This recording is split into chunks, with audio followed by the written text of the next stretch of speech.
Exploring the world, understanding states and provinces. Hello learners! Today we are going to dive into the fascinating topic of geographical places, specifically focusing on states and provinces. We'll talk about what they are, how they form, and how they are different from other geographical regions. So, fasten your seatbelts as we embark on this geographical journey. States and provinces are important subdivisions of a country.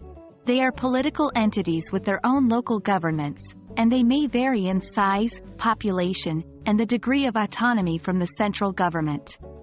We often use these terms to describe where we are from or where we live. For example, you might say, I live in the state of California, or, I'm from the province of British Columbia.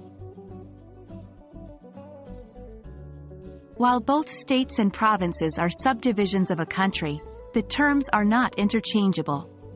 The term state is often used in federations like the United States and Australia, where each state has its own constitution and a degree of independence from the federal government. On the other hand, a province is a term often used in countries like Canada and South Africa. These regions have their own governments but usually have less independence from the central government than states. Remember, the terms can vary depending on the country's political structure and traditions. Let's take a look at some examples.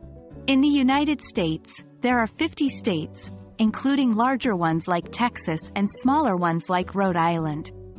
Each state has its own capital, such as Austin for Texas and Providence for Rhode Island. Meanwhile, in Canada, there are 10 provinces, including larger ones like Ontario and smaller ones like Prince Edward Island. Each province also has its own capital, like Toronto for Ontario and Charlottetown for Prince Edward Island. And there you have it, a quick guide to understanding states and provinces. By now, you should have a clearer understanding of these geographical terms and how they are used.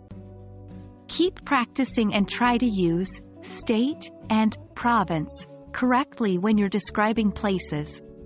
Remember, the world is a vast and diverse place, and the more we learn about it, the more we can appreciate its richness and diversity. Until next time, happy learning!